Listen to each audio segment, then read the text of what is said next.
अस्सलाम वालेकुम दोस्तों, मैं हूं खालिद मोइन और आप देख रहे हैं अदब व फ़नून नामा। अदब व फ़नून नामे में आज जो शख्सियत हमारी मेहमान हैं वो एक बहुत ख़ास शख्सियत हैं।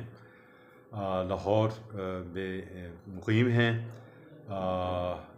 दर्स व तदरीस से ताल्लुक़ है और शायर हैं बहुत कमाल के, और एक तनक़ीदी शऊर रखते हैं। अपने असर पर भी नज़र रखते हैं, क्लासिक्स पे भी, और अदब में क्या कुछ हो रहा है हम वो जानते हैं हम्माद नियाज़ी साहब से। तो हम्माद साहब, अस्सलाम वालेकुम। जी, वालेकुम अस्सलाम, बहुत तो शुक्रिया। मैं ये जानना चाह रहा था कि क्या हो रहा है अदब में, और क्या गर्म बाज़ारी अदब की जो है वो देख रहे हैं आप? क्या क्या चीज़ें हो रही हैं ख़ास? खालिद भाई, अदब में अगर देखा जाए तो जैसा कि हम सब जानते हैं कि अदब की मुख्तलिफ़ जिहात हैं। तो इस वक्त जो मुआसिर अदबी मंज़रनामा है उसमें तनकीदी सतह पर भी नया काम सामने आ रहा है। नावल में, फ़िक्शन में, मतलब अफ़साने की सतह पर भी कुछ नए नाम पिछले 10-15 सालों के अंदर सामने आए हैं। और इसी तरह शायरी के अंदर भी मयारी काम भी हो रहा है। मयारी काम के साथ साथ जो है किसी हद तक आप कह सकें कि कमर्शियल लिटरेचर की जो क्रिएशन है वो भी जारी है।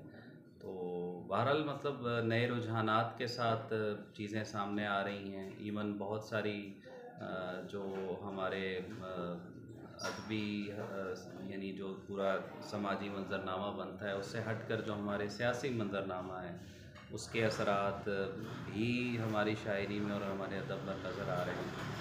तो मुख्तलिफ़ चीज़ें हैं वो, मतलब तफ़सील में अगर जाएंगे वो तो तो हर खैर चीज़ बहुत को लंबा, देख मतलब हम तो कट डाउन करके बात कर रहे जी। हैं। जब आम तौर पर दो दो रवैये हमारे सामने आते हैं। एक ये कि अगर हम असर अदब की बात की जाए तो या तो बहुत एक सख्त रवैया सामने आता है और बिल्कुल इनकार वाली सूरत हाल हो जाती है, या निगलेक्ट कर देते हैं और हुँ, डिनाइल में चले जाते हैं कि नहीं, कुछ भी तो नहीं है, क्या है नया, कहाँ क्या हो रहा है। एक दूसरा रवैया एक बहुत पॉजिटिवली सामने आता है, इस जो आपने भी पेश किया कि नहीं बहुत कुछ हो रहा है, हुँ, हुँ। नए अफसाने में भी और नई शायरी में भी और तनकीद में भी। कोई ऐसा काम हो रहा है जो कि अहमियत वाला काम है।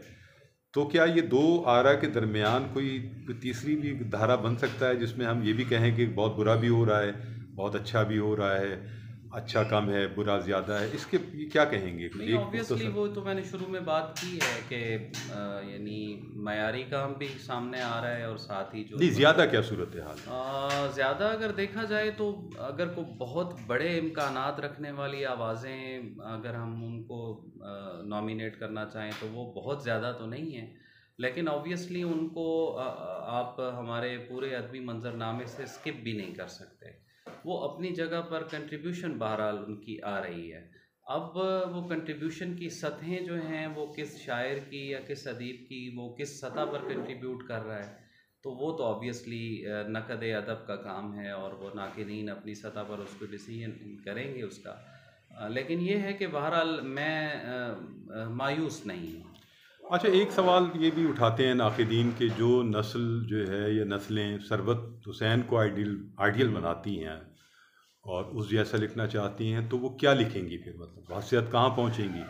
क्या सरवत को गिरा देंगी, सरवत से ऊपर चली जाएंगी, सरवत के नीचे रहेंगी उसके पूरे तख्लीक़ी कमालात पे, और ख़ुद सरवत का के तख्लीक़ी कमालात जो हैं वो किस किस कद के हैं? एक बात। इसी तरह शकीब जलाली पर एक नस्ल पूरी लगी रही, कई नस्लें। तो वो कहते हैं कि कहाँ पहुँचेंगे ये लोग, जो जिन्होंने इनको फॉलो कर रहे हैं लोग, वो कहाँ पहुँचेंगे?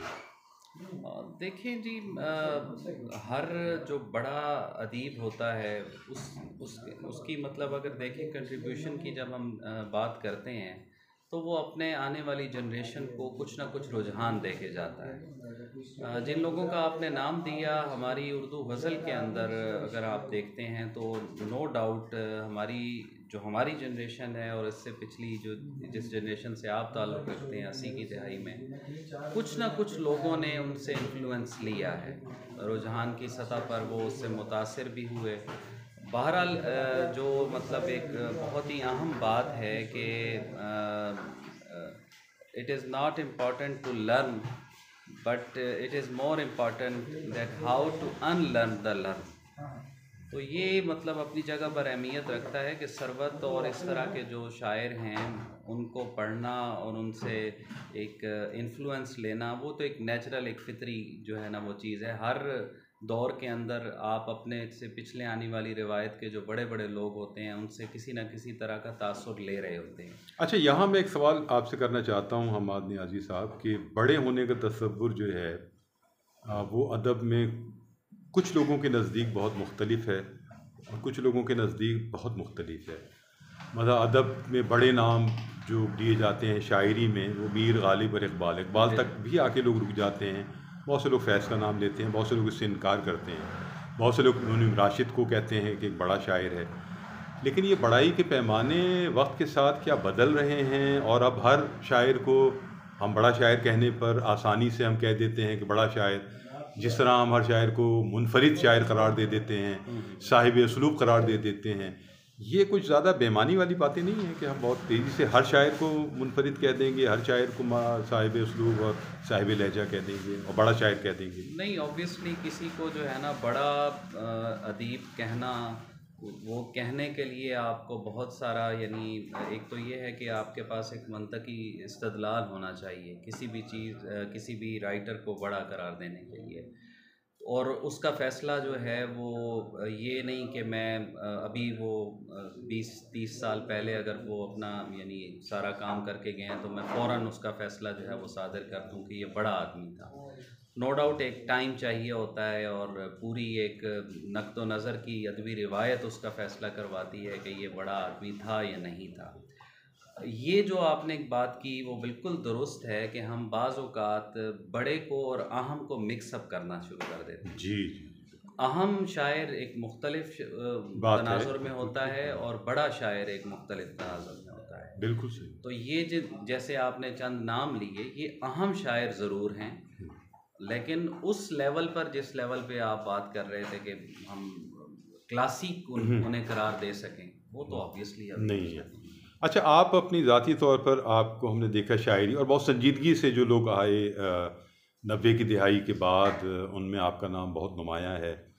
लेकिन आप भी मैं देखता हूँ कि गर्म बाज़ारी जो अदब की है, कि बहुत ज़्यादा मुशायरों में नहीं जाते और बहुत ज़्यादा वो तौर तरीक़े जो कि आजकल सिक्का राइजुल वक्त हो गए हैं, आप गुरेज़ करते हैं। आपका ये गुरेज़ करना वैसे ये पसंद है बहुत से ज़ाहिर है संजीदा लोगों को। तो ये क्यों आपने रविश इख्तियार की, और क्यों नहीं आपने चाहा कि आप मशहूर हों, ज़्यादा मुशायरे पढ़ें, मुल्क से बाहर जाएं और एक हंगामा मचे आपके नाम का? नहीं, बुनियादी तौर पर मेरी जो एक ज़ाती, हर इंसान की एक अपनी शख्सियत होती है। मैं अपने तख्लीकी सच के साथ जीना चाहता हूँ और उस सच को जीने के लिए मुझे किसी यानी ये जो बैसाखियाँ हैं, इन चीज़ों की ज़रूरत मैं नहीं समझता कि इंसान को होनी चाहिए। आपका लिखा है, वो लिखे हुए ने फ़ैसला करना है कि आप आज मौजूद हैं तो किस लेवल पे हैं, कल मौजूद रहेंगे तो वो उसकी वजूहात क्या बनेंगी, वो आपके लफ्ज़ों ने ही फ़ैसला करना है। मैं जितना मर्ज़ी उसके लिए जो है वो कम्युनिकेशन के ज़राए मुख्तलिफ़ इस्तेमाल करता रहूँ, लेकिन मेरे लफ्ज़ में अगर तवानाई होगी तो वो अपना कारी खुद तलाश कर लेगी। अच्छा, बहुत लोग ये सवाल उठाते हैं कि लम्हा मौजूद में ही अगर आप नहीं हैं उस तरह, जिस तरह के और बहुत से डब्बे बज रहे हैं, तो आप कम से कम अगर मजबूत हैं, तो लम्हा मौजूद में अब जबकि सोशल मीडिया है और बहुत सी आसानियां हैं, तो लम्हा मौजूद में अपने कद्दो क़ामत के साथ जिस हद तक आपका है और बन रहा है वहाँ तक मौजूद रहें। तो इसको आप फॉलो करते हैं इस बात को? वरना बहुत से लोग समझते हैं कि जब लम्हा मौजूद में ही नहीं है तो भाई आने नहीं, वाले मैं वक्त इस में चीज़ कौन पे फैसला बिलीव करेगा? नहीं करता। लम्हा मौजूद में अगर देखा जाए तो फिर बहुत सारे लोगों, जैसे आपके सामने की मिसालें हैं, मजीद अमजद को देख लें आप। अच्छा, ये जितने लोग जिनका आप नाम तस्करा ले रहे थे, ये लम्हा मौजूद में उस तरह से जो है वो ना तो किसी हाहाकार का हिस्सा थे और ना ही अदबी मंजरनामे पर उनको बहुत ज़्यादा यानी रिप्रेजेंटेशन मिलती रही। लेकिन उन्होंने अपने लिखे पर, वो बाद में उन पर काम हुआ है और उनकी एक अदबी शनाख्त जो है वो बहरहाल अब कायम है, उनके मरने के बाद सही, लेकिन वो कायम है। तो मीडियम आपका क्या है फिर? अगर आप मुशायरा मैं मीडियम मेरे नहीं है ख़्याल तो में नहीं, रसाइल हैं? मैं इस चीज़ से इनकार नहीं करता कि मुशायरे नहीं होने चाहिए। मैं मुशायरों में जाता भी रहा हूँ, लेकिन मेरी कोशिश यही होती है कि ऐसी अदबी महफ़िल में जाया जाए जहाँ पर संजीदा लोग अदब को संजीदगी के साथ जो हैं वो ट्रीट कर रहे हों।